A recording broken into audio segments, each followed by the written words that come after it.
Ya, jadi Mas Albert, sebelum saya lebih jauh membahas tentang kreativitas arsitek dan desainer interior di masa new normal ini, perkenankan ya saya untuk sedikit saja kembali mengingatkan barangkali ya, apa sih arsitek gitu, apa sih desainer interior.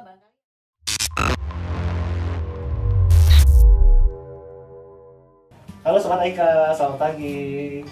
Kembali lagi bersama kita di Aika Talk Show. Semoga semua sehat dan terus bersemangat.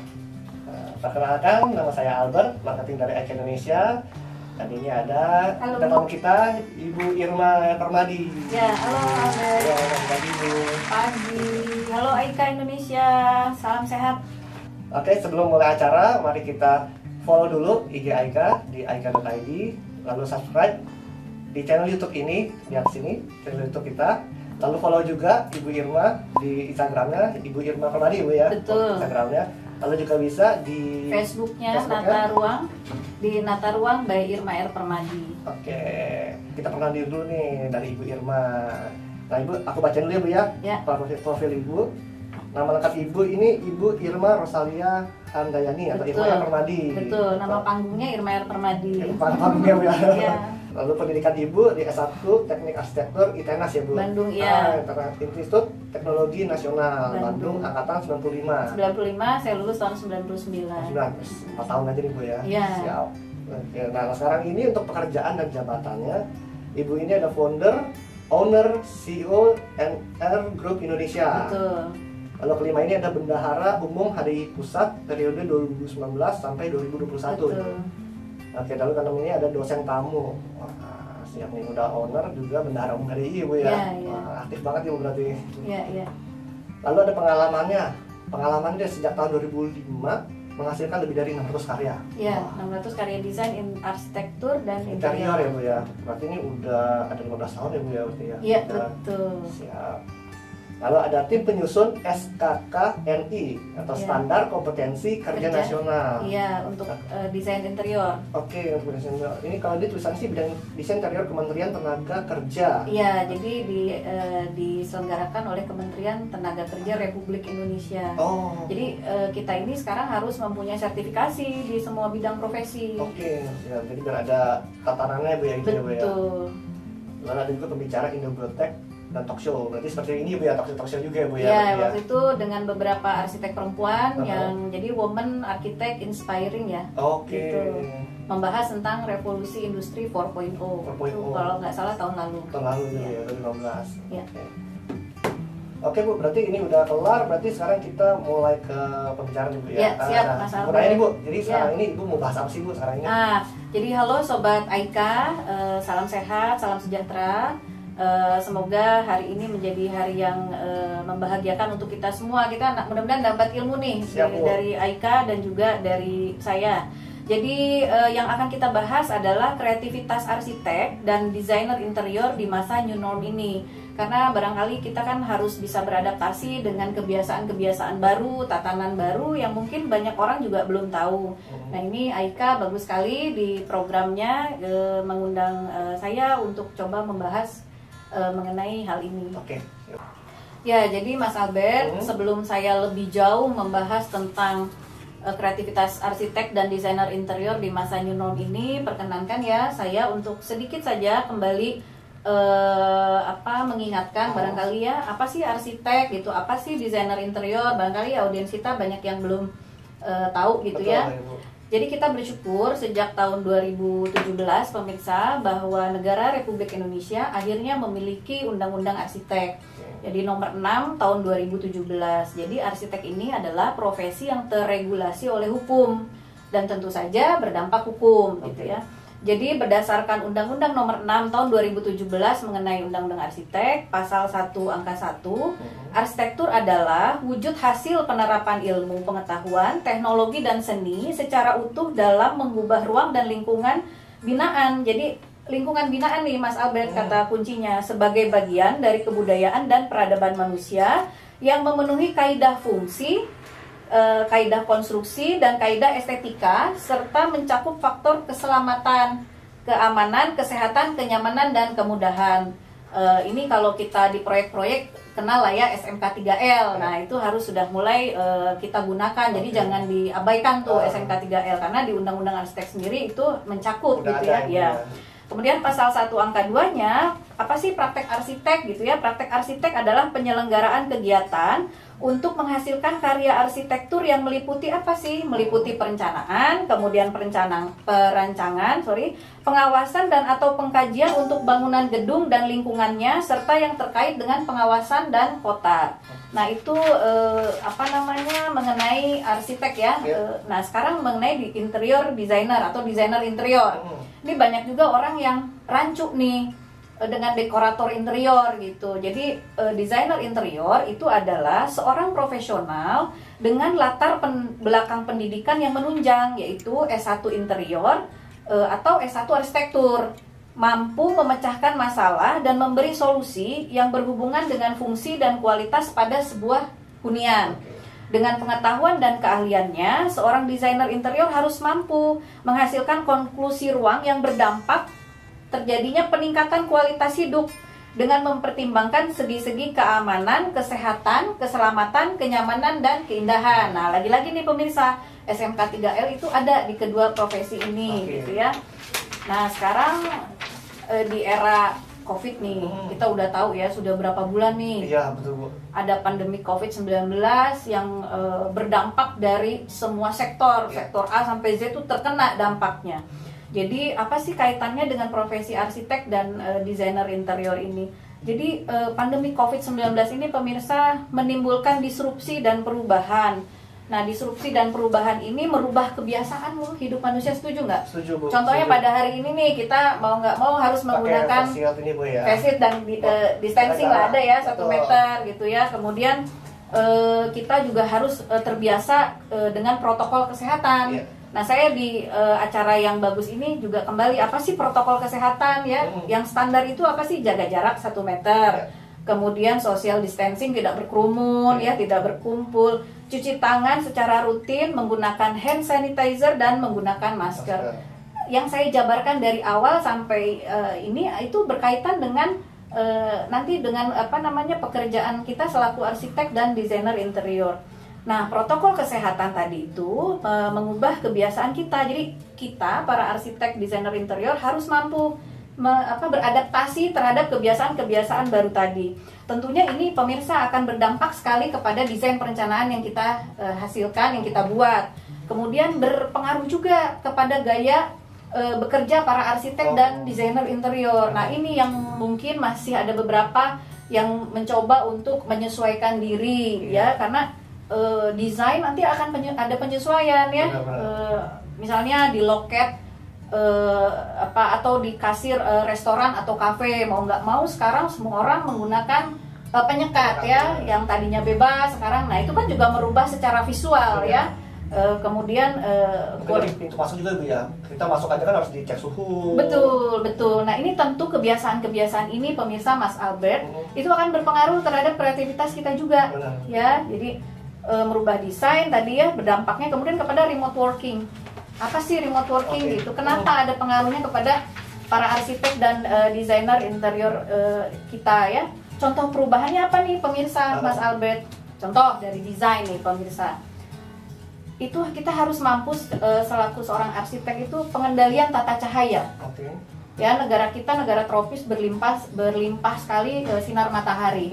Jadi ini harus mampu kita manfaatkan juga nih. Jadi kalau kita ibaratnya ginilah, kalau kita kemarin istilahnya disuruh untuk berjemur gitu ya. Nah, rumah yang sehat juga harus berlimpah matahari, ada cahaya matahari yang bisa masuk ke dalam rumah. Kemudian pengendalian tata udara pemirsa.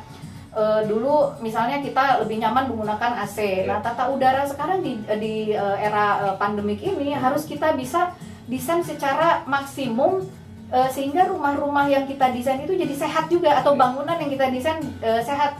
Contoh seperti ada gedung high-rise building gitu ya. Ini gimana nih memanfaatkan tata udara? Apakah hanya bergantung kepada AC saja, di mana AC juga kan salah satu faktor penularan COVID-19 ya. Kemudian desain yang kita buat pemirsa Mas Albert itu harus lebih fungsional. Karena itu tadi ada beberapa kebiasaan baru, misalnya masuk rumah dulu bisa dengan cueknya langsung menuju ruang makan. Betul. Atau ke tempat tidur. Nah sekarang kan ada beberapa protokol, misalnya masuk harus cuci tangan. Ya. Kemudian saya harus sebutkan misalnya nih contoh desain rumah dari Gojek atau GoFood tinggal gantung di pagar. Okay. Nah sekarang kan harus ada ruang-ruang sterilisasi yang bisa mengakomodir. Jadi begitu makanan kita terima kan harus dibersihkan, harus dibuka, dicuci ya dan sebagainya. Itu harus bisa kita sesuaikan desain-desain kita. Kemudian desain juga sekarang harus lebih memikirkan iklim setempat. Jadi jangan terlalu dipaksakan, misalnya nih desain rumah di Jakarta dengan desain rumah di Papua kan tentu berbeda. Di tata udaranya atau tata cahayanya atau bahkan material yang dipergunakan. Nah itu kan kita harus bisa lebih peka sekarang ya, terutama bukan berarti kemarin enggak, tapi terutama di era sekarang gitu ya. Kemudian pemilihan material. Pemilihan material di era sekarang ini pemirsa Mas Albert ya, itu sekarang kita kalau cari bahan itu harus yang lebih aware terhadap yang antibakterial. Siap. Kemudian tidak berpori. Ya, kemudian mudah dibersihkan dan sesuai iklim setempat lagi-lagi gitu ya. Jadi kalau dulu kita mungkin nih hanya mempertimbangkan tampilannya saja, tapi hal-hal yang tadi saya sebutkan itu sekarang harus lebih diperhatikan dengan lebih lagi gitu ya. Lebih aware lah Bu ya. Betul. Ya. Kemudian contoh perubahan desain itu adalah salah satunya mulai menggunakan home automation ya atau smart home. Karena di pandemik ini tentu kita tidak boleh banyak menyentuh. Kayak tadi saya mau ke ruangan ini naik lift, menggunakan satu alat dulu ya perantara kan kalau biasa dulu banyak bersentuhan tombol lift atau pintu. Nah sekarang kan mulai dikurangi. Jadi kita para desainer atau juga arsitek itu harus bisa mulai memikirkan minim sentuhan gitu ya. Betul. Sebenarnya home automation di Indonesia sudah beberapa tahun ke belakang itu sudah ada, mungkin cuman di harga barangkali ya. Kemudian kebiasaan masyarakat Indonesia belum familiar. Apa sih home automation itu Mas Albert? Jadi misalnya kalau kita mau nyalain menyalakan lampu, menyalakan AC itu lewat satu tombol di HP kita. Gitu kan, jadi mengurangi kan saklar tuh nggak banyak kita pencet-pencetin gitu, cukup dari satu tombol di HP itu bisa nyala ya. Kemudian kalau ini Bu ya, kalau yang sana lagi ini tuh namanya itu smart home kali Bu ya. Iya betul, smart home dan kita sebagai masyarakat juga harus mulai mempelajari hal ini ya. Kalau biasanya kan kalau ditawarin aduh ribet banget sih gitu ya. Nanti kalau wifi-nya on off gimana, saya nggak bisa masuk rumah dan sebagainya gitu. Nah memang di era sekarang yang serba IoT ya, IoT, Internet of Things, ya kita juga harus bisa mempersiapkan diri kita mempergunakan berbagai teknologi digitalisasi, eranya digitalisasi pemirsa.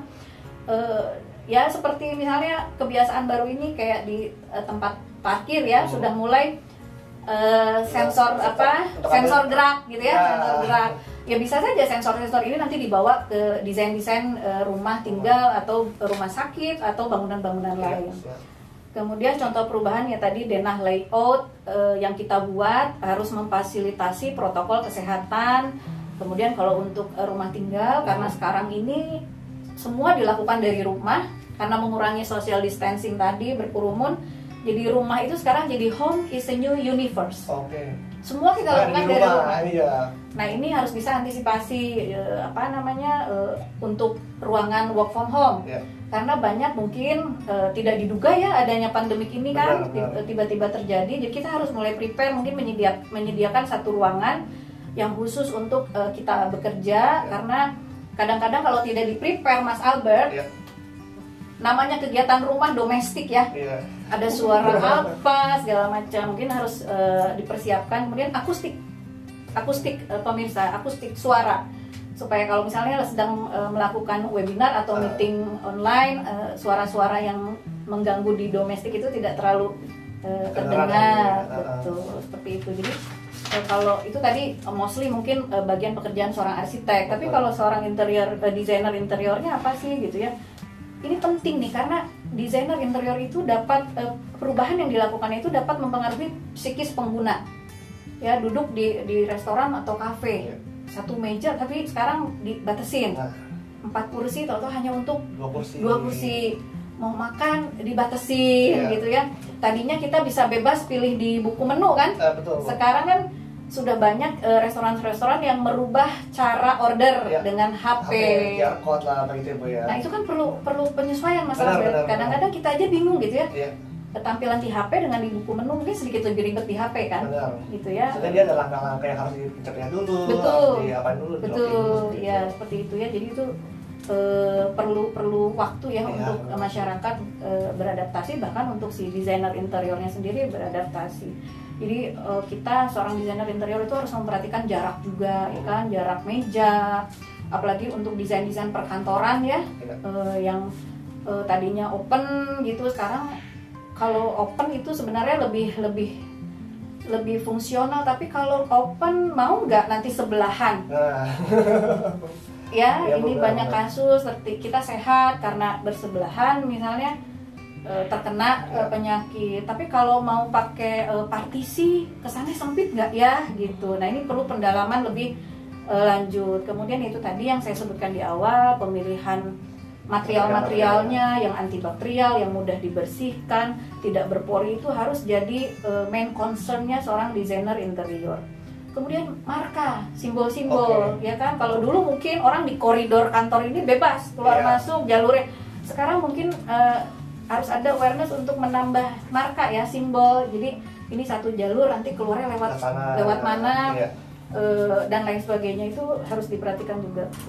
Kemudian yang keempat ada perubahan standar ukuran, ya kan. Nah ini juga PR tersendiri ya buat para desainer interior dalam hal desain furniture ya, meja mungkin yang tadinya 1,2 meter misalnya itu cukup. Nah dengan adanya penambahan harus ada penyekat atau partisi, itu kan ada terjadi beberapa perubahan ukuran ya Bu ya. Perubahan ukuran. Kemudian dengan tadi dari sisi arsiteknya, pengendalian tata cahaya, pengendalian tata udara, mungkin dengan menambah bukaan. Nah ini kan posisi penempatan layout furniture-nya juga harus lebih dipikirkan lagi, gimana caranya ruangan tetap terang. Apalagi desainer interior kan biasanya kita bermain dengan cahaya gitu ya. Nah sekarang gimana nih biar lighting tetap tetap menarik gitu ya, tanpa cahaya udara yang masuk juga bertabrakan, seperti itu ya. Kemudian yang kelima ada perubahan secara visual, yaitu tadi saya sempat singgung, misalnya di loket kita mau bayar, yang tadinya enak lihat view ya, udah didesain kafenya cantik, tiba-tiba mau bayar di loket biasanya kita bisa lihat apa gitu, sekarang ada partisi gitu ya. Ya ini memang harus putar otak lebih ini ya, para desainer ini gimana biar ruangan tetap menarik, tapi aturan-aturan new norm tadi tetap harus ada ya Bu ya. Betul, tetap harus ada. Kemudian itu tadi saya singgung ya, kebutuhan akan cahaya natural. Apalagi yang di gedung-gedung bertingkat tinggi itu kan, nah ini PR banget nih, gimana nih caranya gitu.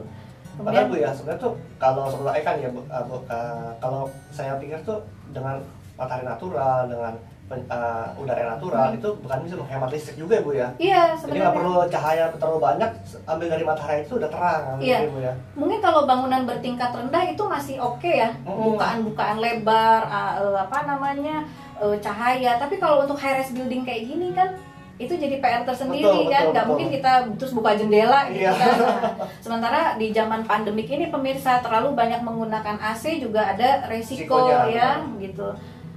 Nah, yang ketujuh satu lagi adalah penggunaan teknologi ya. Jadi mulai dari sekarang para arsitek, desainer interior harus lebih memahami lagi penggunaan teknologi ya. Jadi mungkin tadi ya menggunakan banyak sensor gerak, dan ini kan memang nggak murah ya, ada cost gitu. Ini PR-nya jadi panjang, apa sih owner nanti approve, biayanya jadi banyak ya, tidak murah dan lain sebagainya ya. Mungkin dulu yang seperti serba manual sekarang sudah otomatis lah. Betul. Bahkan toilet juga kan ada beberapa yang, kalau toilet di Indonesia, maaf, di mall besar, di hotel, dimana kan masih sentuh ya, pencet. Mungkin nanti mulai dipikirkan di tempat-tempat umum yang minim sentuhan, menggunakan sensor. Tapi memang ada beberapa resiko, mungkin ya maintenance-nya dan kebudayaan masyarakat kita yang belum paham teknologi gitu ya. Jangan-jangan malah sering rusaknya daripada awetnya, seperti itu.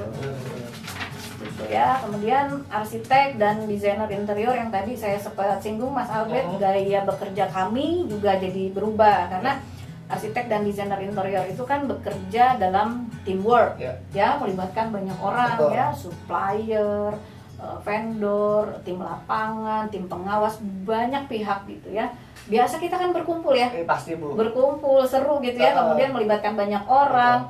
Terjadi interest kayak kita deh hari ini ya, agak sedikit kagok sebenarnya ya, tapi kita taat aturan ya. AIKA Indonesia taat aturan ya, jadi kita menggunakan face shield gitu ya.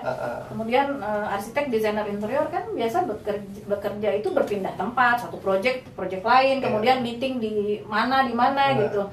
Nah ini kan tentunya di awal-awal barangkali menimbulkan masalah, menimbulkan hambatan. Ini gimana project harus selesai, tapi kita mau berkomunikasi kok susah. Misalnya saya ada klien yang kemarin ada urgent ya, jadi harus kita meetingkan, itu menolak. Ya alhamdulillahnya sih ada Zoom ya. Ini kan bagian dari IoT juga, Internet of Things gitu. Dan jujur ya, memang ada beberapa klien kami juga yang tidak terbiasa dengan meeting online. Nah ini kan jadi masalah ya. Memang perlu adaptasi terus ya. Mudah-mudahan sih segera berakhir. Tapi rasanya tidak ada salahnya juga sih kita mulai mencoba ya Bu ya. Betul, Mas Albert membiasakan diri kan. Mudah-mudahan sih tidak terjadi lagi, tapi kan entah di masa yang akan datang ya. Betul. Ini bisa terjadi gitu. Nah jadi masalah hambatan tadi, seperti misalnya ya kan Mas Albert nih backgroundnya arsitek juga ya dari ini. Jadi kita biasa diskusi, kita biasa konsultasi, kemudian ada review yang harus dibahas, kemudian pengawasan project. Betul. Kemudian pemilihan material, kan nggak seru dong kalau pilih material misalnya online, kita nggak bisa pegang ya. Betul. Kita nggak bisa ngerasain teksturnya. Bahkan gitu. Dari online itu dari layar pun bisa warna berubah ya Bu ya, warna. Betul. Dari monitor masing-masing. Betul. Nah itu kan masalah ya. Itu kan masalah ya, terjadi bisa miskom ya, bisa dan lain sebagainya. Nah ini hal-hal yang biasa tadi yang saya sebutkan itu yang biasa kita arsitek dan interior designer lakukan, mau nggak mau nih jadi work from home. Work from home kemarin hampir 3 bulan ya pemirsa. Hampir, dari bulan Maret sampai bulan Juni kalau sedang kemarin. Iya, dan sekarang pun masih belum normal 100% saya rasa ya. Masih transisi PSBB ya. Betul. Ada beberapa kantor yang berdasarkan usia barangkali kalau di atas sekian tahun di rumah, tapi kalau yang di bawah itu mungkin berganti-gantian. Betul. Nah, betul.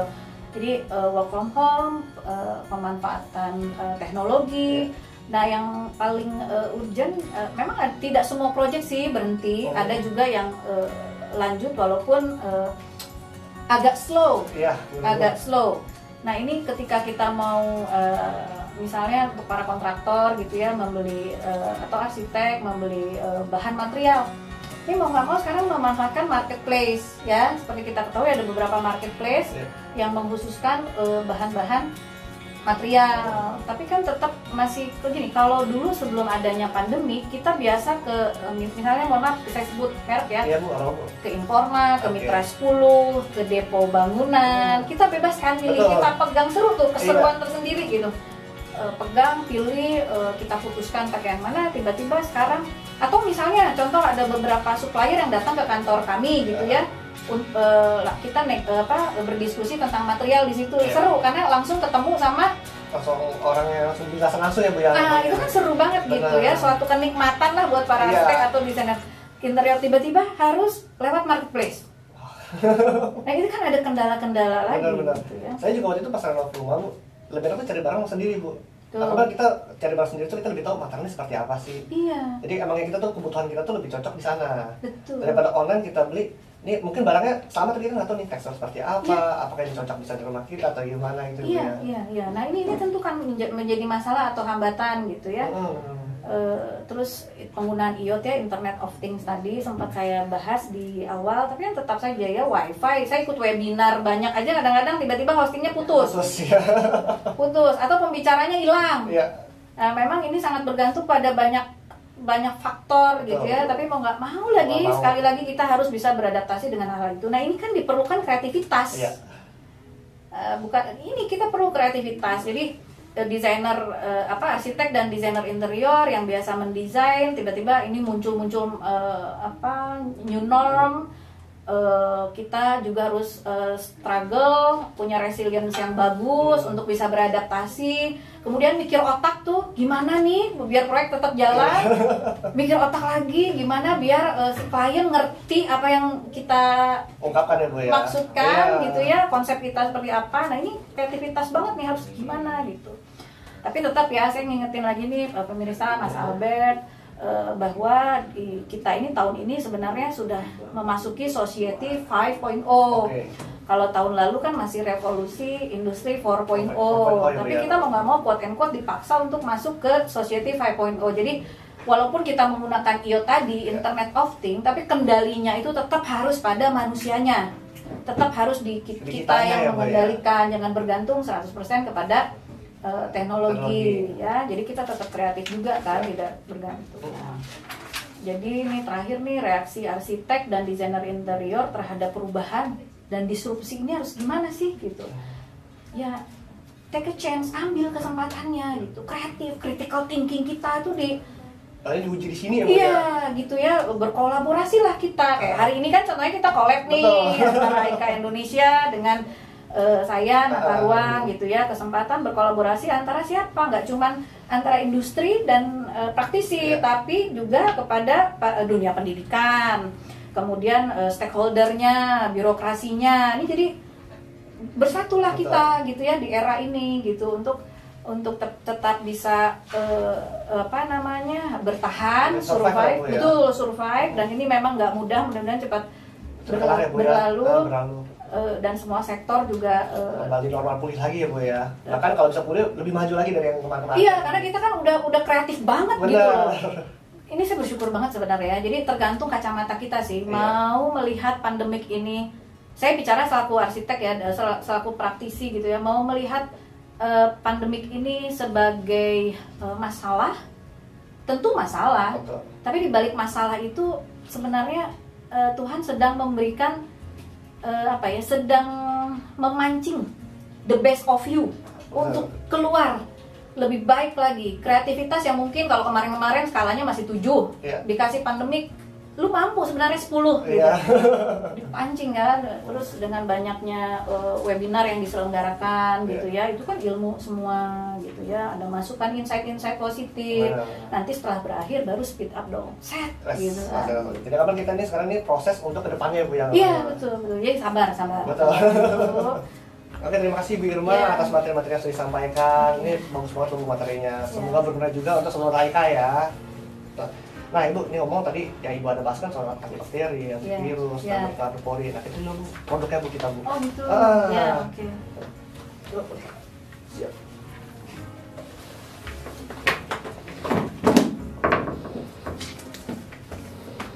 Nah kebetulan Bu, ini kita ada katalog baru. Nah ini seluruh IKA. Ini kita punya launching katalog baru. Jika seluruh IKA mau katalog baru ini, Sobat IKA bisa kontak kami di website atau juga komen di YouTube IKA. Nah, ini monggo. Terima kasih. Ya, memang Mas Albert, kita harus lebih teliti ya, desainer interior, untuk memilih material-material di era pandemi atau lepas dari pandemi yang terutama mungkin untuk rumah sakit. Pasti, ya, taman bermain, penitipan anak daycare gitu ya, itu kan banyak anak-anak ya. Material yang antibakterial tuh penting banget. Mudah bersihkan juga Bu. Iya. Nah jadi sobat IKA, jadi IKA ini ambil Bu Irma, ini IKA ini sampai sekarang mungkin di masa pandemi ini IKA ini nggak berhenti untuk berinovasi Bu. Oh iya, memang inovasi dan kreativitas pemirsa. Iya benar, jadi kita buka katalog baru ini, kita bikin katalog baru ini, kita ada pattern baru, ada 18 pattern dan ada 12 baru Bu. Gitu. Dan kita ya, Ibu bisa lihat Bu di sini Bu, di depan. Kita sekarang udah QR code Bu. Wih, iya itu tadi ya yang Internet of Things, digitalisasi. Betul. Nah kita di sini juga ada untuk material baru kita untuk namanya Virotech Bu. Jadi kita nih antivirus dan antibakteri. Dan bahkan ini produk kita sudah ekspor Bu ke di Singapura, sama ke Asia lainnya juga. Udah mancanegara juga ya. Betul. Menambah devisa negara nih ya. Jadi kalau kita ini nggak di Indonesia aja udah sampai di luar negeri juga kalau kita. Nah tadi ngomong-ngomong yang tadi tahan panas Bu, nah ini Bu, ini kita ada katalog yang sini Bu, di Seral. Seral ya? Nah ini semua IKA ini Seral, ini produk kita juga. Jadi ini tahan panas, tahan air, dan antibakteri. Wih, itu. Jadi ini termasuk Bu. Karena ini contoh serba kita Bu. Oke. Ya, betul. Ya. Oh iya. Nah jadi, ini Mas Albert, pemirsa Aika, kalau dulu sebelum pandemik belum ada social distancing, pembatasan, seru nih. Ini pemilihan material begini sesuatu yang seru pemirsa, karena bertemu langsung dari ahlinya menjelaskan. Kemudian kita juga lebih enak nih milih, karena tekstur kan kita pegang langsung. Terus antara yang matte dengan yang glossy gitu ya, kita juga tahu dengan pasti. Iya, bisa pegang langsung ya Bu ya. Betul. Nah, tapi kan ya mudah-mudahan berakhir ya pemirsa. Jadi kegiatan-kegiatan seperti ini tuh bisa kembali. Betul. Bu, ini mungkin sekilas aja Bu. Jadi Cera ini kita nih namanya non combustible decorative panel Bu. Gitu. Jadi apa sih non combustible itu? Jadi kita ini adalah material yang sukar untuk terbakar Bu. Sukar terbakar gitu. Jadi apa? Kalau Ibu dalam ruangan ini Ibu pakai panel Aika, apa nih, kalau ruangannya terbakar dia tuh tidak merembet ke kanan kirinya. Gitu. Jadi api itu hanya hidup di ruangan itu tersebut gitu. Jadi kalau misalnya kayak kemarin Bu, yang kasus yang kayak kebakar kemarin ini yang di seperti gedung kejaksaan atau di tempat lain itu, anggapan tuh kalau jika dia pakai Aika, apa tuh untuk umur dia untuk grade bangunannya kan punya masing-masing grade Bu. Iya. Nah jadi untuk dengan menggunakan Aika ini dia bisa meningkatkan grade bangunan dia. Gitu. Karena dia akan proses pembakaran itu akan menjadi lebih lama lah dilakukan Bu. Ya, orang jadi orang jadi sempat untuk mungkin menyelamatkan diri. Betul. Gitu ya. Jadi untuk waktu evakuasi pun bisa lebih lama. Ya. Gitu. Nah, ini untuk material ini gampang banget Bu, dibersihkannya gampang sekali. Iya, betul. Betul, di era pandemik ini memang mudah dibersihkan tuh jadi syarat utama. Betul, gitu. Nah untuk motif-motif itu juga banyak Bu, motif-motifnya. Kalau Ibu lihat di katalog sini kita ada motif yang polos, motif putih, atau motif marmer, atau motif kayu, motif batu, ini banyak banget. Iya. Bisa disesuaikan nanti ya pemirsa dengan desain yang sedang kita buat barangkali. Betul Ibu. Nah Ibu, ini kan kita di sini punya hanya cuma segini Bu motif-motifnya. Karena kalau Ibu melihat di katalog ini, jika Ibu mau untuk motifnya ini dipakai di sana bisa Bu. Jadi bayar request ke kita bisa buatkan. Custom ya? Custom Bu, bener. Ya. Gitu. Kreativitas tanpa henti, tanpa batas. Nah, ini soal Aika sama Ibu Irma. Ini kita pemasangan kita bisa langsung di on tile Bu. Oh gitu. Jadi kan kalau di kamar mandi, kalau di backsplash atau di dinding yang sudah keramik. Tebalnya berapa nih ngomong-ngomong? Nah, oh iya, soal Aika. Tebal kita 3 mili aja Bu. Oh 3 mili. Atau 0,3 cm, sangat tipis, sangat ringan. Oke. Jadi untuk pemasangan pun sangat mudah Bu. Ini meja dinding dapur kan? Betul. Bukan lantai ya? Bukan Bu. Kalau lantai kita tidak bisa ya sama Aika. Gitu. Jadi anggapan kalau itu butuh bobok kan butuh biaya lagi. Pasti juga debu lagi. Berisik ya. Benar. Nah kita langsung tempel aja bisa Ibu. Gitu. Atau Ibu jika langsung ke gypsum juga bisa Ibu seperti ini. Menggunakan apa tuh Mas Albert tempelnya? Ini pemirsa pasti, apalagi mungkin ibu-ibu yang sedang menyaksikan gitu ya, mau mengganti dinding keramik dapur barangkali ya, merubah suasana, jangan pandemik pengen rubah gitu. Ya. Nah itu nempelnya gimana tuh? Nah Ibu, jadi kalau dari katalog kita cukup pakai lem kaca aja Bu, atau silikon, sama double tape aja cukup Bu. Cuma 2 itu aja. Berarti dikerjakan sendiri bisa ya? Kalau sendiri bisa Bu, asal keluarkannya. Sebenarnya intens sih Bu, ringan, cuma 12 kiloan sekitar itu. Cuma kalau bisa sih jangan sendiri Bu, berdua. Oh iya, oke. Soalnya kan dia anggapannya kita kan perlu penyesuaian juga Bu. Takutnya kalau kita sendiri miring. Gitu. Apalagi kalau ibu di rumah kan mungkin bukan profesinya, katanya malah digeser-geser. Iya, oke. Gitu. Terus seperti ini Bu, kalau Ibu lihat aplikasiannya. Ya, memang harus dipelajari dulu ya. Produk knowledge-nya ya, masalahnya gimana, produknya bahannya apa, tebalnya berapa. Betul. Nah Ibu Irma, kita juga punya satu namanya Wonder Bu, satu produk kita. Jadi ini kita HPL dengan motif marmer. Oh iya, saya lihat ini motifnya seperti marmer ya, saya pikir batu. Nah kita ini kerjasama Bu dari Akia Kuyo dengan perusahaan namanya Light Cube. Jadi ini kita kolaborasi untuk menghasilkan ini produk. Gitu. Nah ini untuk sobat-sobat Aika semua sama Ibu, mungkin memang untuk praktisi, mungkin kalau pakai marmer untuk di dinding kan butuh backbone-nya yang sangat kuat ya Bu ya. Betul, dindingnya harus kuat juga, terus dia pasti. Nah kalau ini kan anggapan kita untuk udah meringankan Bu. Gitu. Jadi nggak perlu yang berat banget, dia bisa ditempel. Iya, motifnya juga persis marmer banget ya. Mirip Ibu, mirip gitu. Nah ini kita juga keunggulan kita tuh kita ada yang motif untuk match-nya Bu. Seperti marmer asli, match-nya Bu. Seperti ini Bu, kita mirrornya kita ada. Gitu. Jadi untuk sobat Aika, untuk ekspresi nggak perlu khawatir untuk desain kayak Aika bisa diatasi. Oke.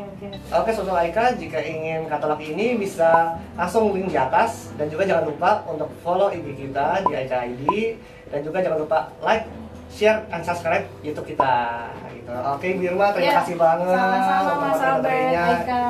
Untuk materi ini sangat bagus banget, semoga berguna ya Bu ya, untuk Sobat Aika dan semua masyarakat di Indonesia ini. Gitu. Nah Ibu, coba Ibu, boleh Ibu ada satu patah dua kata Ibu dari Ibu untuk tentang acara ini. Jadi ini acara yang bagus ya Mas Albert. Terima kasih loh Aika Indonesia karena memang kita manfaatkan era pandemik ini dengan sesuatu yang positif dan bermanfaat, dan memang sudah eranya kolaborasi. Hari ini bentuk nyata dari kolaborasi antara industri dan praktisi. Mudah-mudahan kedepannya banyak kolaborasi antara industri dengan pihak-pihak lain yang membuahkan manfaat untuk masyarakat luas, utamanya menambah insight yang positif juga buat kami para praktisi ya. Jadi terima kasih, ini acara yang bagus. Mudah-mudahan ada seri-seri atau episode berikutnya. Ya pasti ada Bu, siap. Oke. Dengan saya Albert. Saya Irma R. Permadi. Oke, sampai jumpa di episode berikutnya. Bye. I can do it. Oke.